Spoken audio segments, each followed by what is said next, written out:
আবার বাংলা কাজ হওয়া বলে এটাকে এইভাবে দিতে হয় কিভাবে এই যে লম্বাটা থাকবে না চিকুন করে একদম জল দিয়ে তারপর একটু প্রাইভেসি রক্ষা করে দিতে হইলে হাঁটুর নিচে একটু রাখা তারপর এইভাবে টান দিলেই হয়ে যায়। চলো আমরা এবার অভিযানে যাই। এই তো আমরা পদার্পণ করলাম। আমরা গাইস হাবলা তুলবো বলে এখন আমরা তুলবো শাপলা আর হাবলা। গাইস কাম অন আস্তে আস্তে আয়, তুই ক্যামেরা চাই থাম লাগবে না তো আপনারা হাবলা কিভাবে তুলবেন এভাবে ধরবেন হাবলা আচ্ছা পানি কম না মোটামুটি নামলো নাম পাঁচ আমার খুঁজে নেমে যাও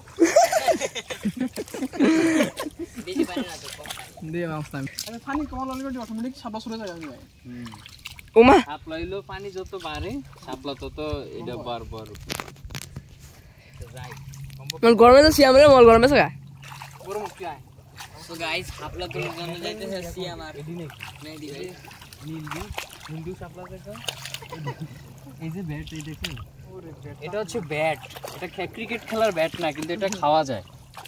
জি যে আমরা খাই টেস্ট করে দিই আমরা এটা খাবে দেখা এর থাকে এটা থাকে এটা এমন ধরে তিনজন খাবো কিন্তু হ্যাঁ ভালো করে একদম। কিন্তু এটা হচ্ছে লাল লাল হবে দেখতে, লালটা বলবে হিন্দু ব্যাট ঠিক আছে ছোটবেলায় এডি কইতো লালই খাওয়া না এমন ধরবে না কেমন আমার দিদের ইচ্ছা এই যে কালো ব্যাট এটা দেবে ছুলতে হয় গাইস।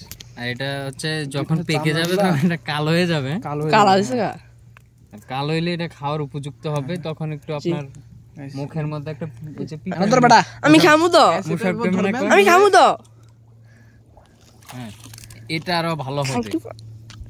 হ্যাঁ এইটা তুল আমি খামু ভাই এইভাবে তুলতে হয়, এটা ভাঙতে হয় তোরে খাওয়া মনে এটা এইভাবে সুন্দরভাবে ভাঙতে হয় একদম নিজের মনের মাধুরী বিছিয়ে। বাস আমি অর্ধেক আমি অর্ধেক। হ্যাঁ ফুল আছে এগুলো ক্লিয়ার করবেন, পিছন সাইডটা ভাঙবেন। এই দেখেন অর্ধেক কাছে আন অর্ধেক আমুদ দেন। এই যে এটার মধ্যে হচ্ছে এই যে বিচি আছে প্রচুর, এটা আস্তে করে মুখে পুরিয়ে